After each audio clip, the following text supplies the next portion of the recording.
Você já ouviu dizer que Storage Procedures são coisas do passado e que elas só fazem sentido, ou só servem para os sistemas antigos e que nos dias de hoje elas não fazem mais sentido? Meu nome é Lise Pedroni e nesse vídeo eu vou te revelar os prós e os contras, e mais importante do que isso, a verdade é que ninguém te contou ainda sobre o uso das Storage Procedures. Será que elas ainda têm lugar no desenvolvimento moderno? Fique aqui comigo até o final desse vídeo e descubra. Mas, antes de mais nada, eu gostaria que você ativasse o sininho aqui para não perder mais nenhum vídeo aqui no canal, deixasse o teu like, que é muito importante para mim, e me seguisse também lá no Instagram. Antes de mais nada, vamos entender o que são Storage Procedures, porque talvez você nunca tenha ouvido falar nisso.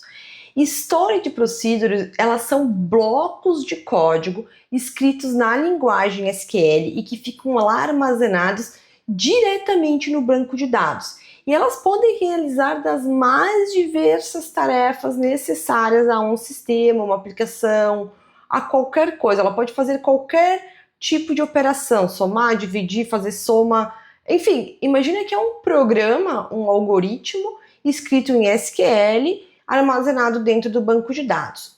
A grande dificuldade, muitas vezes, das Storage Procedures é que cada SGBD tem a sua linguagem de escrever procedimentos, certo? Então, o que acontece? Às vezes você tem a mesma Storage Procedure, se você copiar lá do PostgreSQL, ela não vai funcionar no SQL Server, por exemplo. Você vai precisar adequar a sintaxe e a linguagem para a linguagem do banco SQL Server de escrever Storage Procedures. Aqui eu trouxe um exemplo para você escrito em PostgreSQL de como seria uma Storage Procedure. Você tem o comando create ou replace function, que ela vai, eu chamei essa função, essa Storage Procedure, de calcular total. Detalhe, assim como, não sei se você lembra de qual é a diferença entre procedimentos e funções, os procedimentos eles não necessariamente retornam um valor e as funções elas sempre retornam alguma coisa. Então, nesse caso aqui, nós estamos escrevendo uma função, mas é tudo na mesma coisa, no fim das contas a sintaxe é bem dizer a mesma. Ela vai calcular o total, nós estamos recebendo aqui um parâmetro inteiro chamado venda ID e ele vai fazer o quê? Vejam, vai retornar então o resultado deste select, que seria select, ele vai fazer uma soma do valor da tabela de vendas, onde o ID da venda for igual a este vendas ID, que é o campo que nós estamos recebendo por parâmetro. Então, o que acontece? Em vez de você fazer esse select aqui lá no seu banco de dados, você simplesmente vai chamar select calcular total e vai passar o código da venda e ele vai te fazer essa operação e te retornar este conteúdo aqui, este resultado. Essa história de procedure, essa function que eu estou mostrando aqui, ela é super simples e ela só faz uma operação. Mas nós podemos ter funções e procedimentos extremamente complexos armazenados dentro do banco de dados que fazem mais do que uma função, na verdade. Ela pode fazer várias operações aqui dentro e você só chama ela ou no seu banco de dados ou lá na sua aplicação. Em vez de você chamar um select, você faz um select no nome deste procedimento armazenado. Então, para quem não tinha visto, não saber da existência, essa aqui então são as Storage Procedures. E por que então que esses procedimentos armazenados eles são tão criticados? Porque eles têm uma grande dificuldade no gerenciamento por alguns motivos. Primeiramente, pela sintaxe deles, que não é comum a todos, não é todo mundo que sabe escrever um procedimento e entender o que aquele procedimento está fazendo, se você não estudar, tá?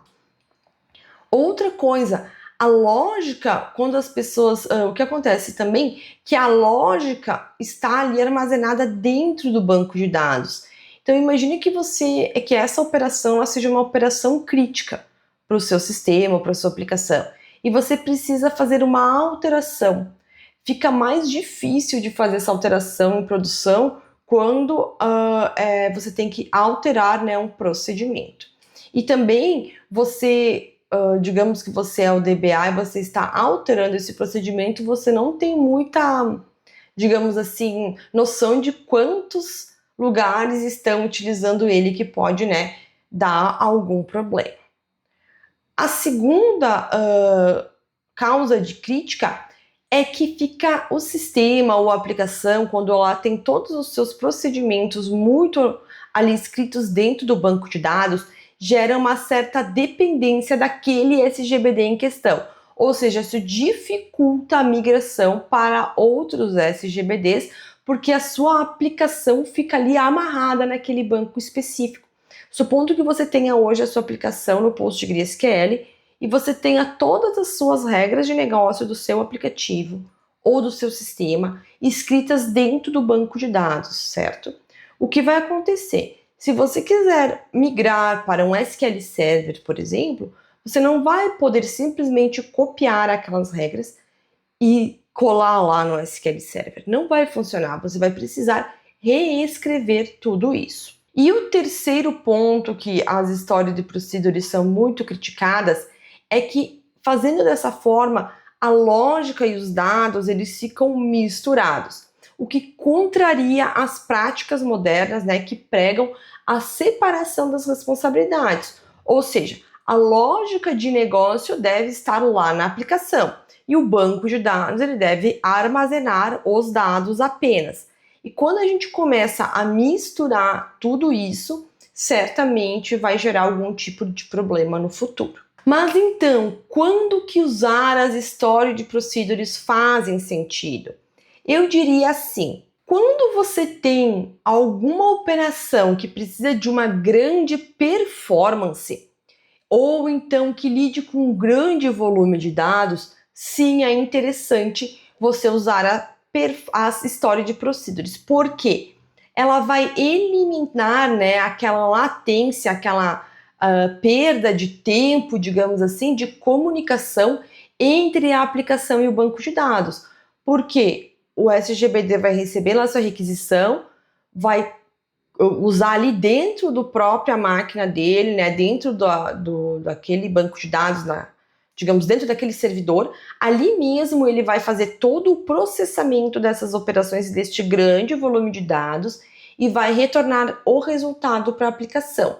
Às vezes que é um volume bem menor, né? Enquanto que às vezes se você tem um grande volume de dados e precisa trabalhar isso na aplicação, você vai ter este, digamos assim, essa perda, né, entre transferir essas informações, às vezes, do servidor do banco de dados para o servidor da aplicação. Outra questão que faz sentido você usar as stories de procedures é quando você precisa garantir a segurança.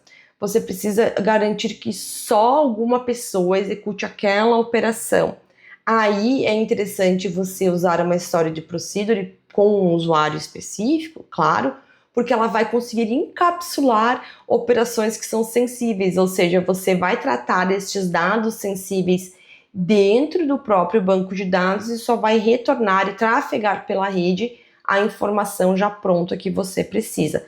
Não vai ficar trafegando esses dados sensíveis, né? Outra coisa que faz sentido seria quando você precisa, então, de uma manutenção centralizada. Ou seja, você tem várias aplicações, você tem uma aplicação, um aplicativo, você tem um sistema e você tem um site.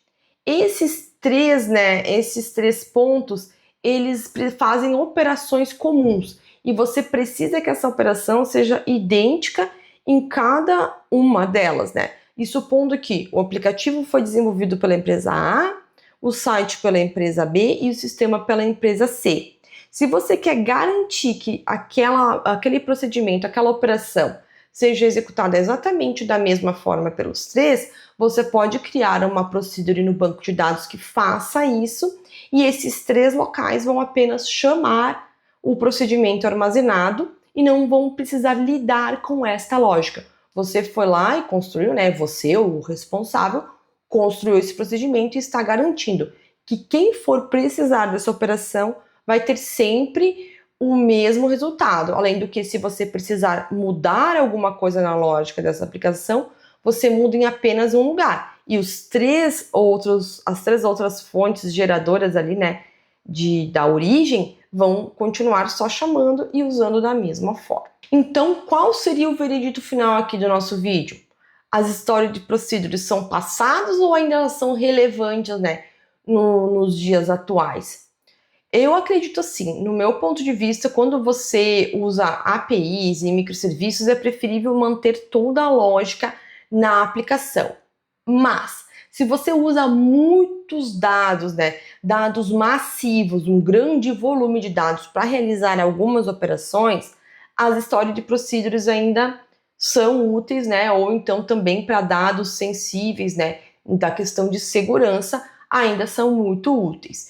Então, a conclusão que nós chegamos é que elas não estão obsoletas, mas sim que elas devem ser usadas de maneira estratégica. Não tudo em story procedures, mas também não nada, né? E agora me conta, você costuma utilizar story procedures nos seus projetos de banco de dados ou nos seus projetos de sistemas e aplicativos? Deixe aqui nos comentários. E se você quer aprender como utilizar todas essas ferramentas sobre story procedures, functions, eu te convido a conhecer o Academia DB, que é o meu curso de banco de dados, onde você aprende a usar tudo isso de maneira estratégica. Eu vou deixar o link aqui na descrição.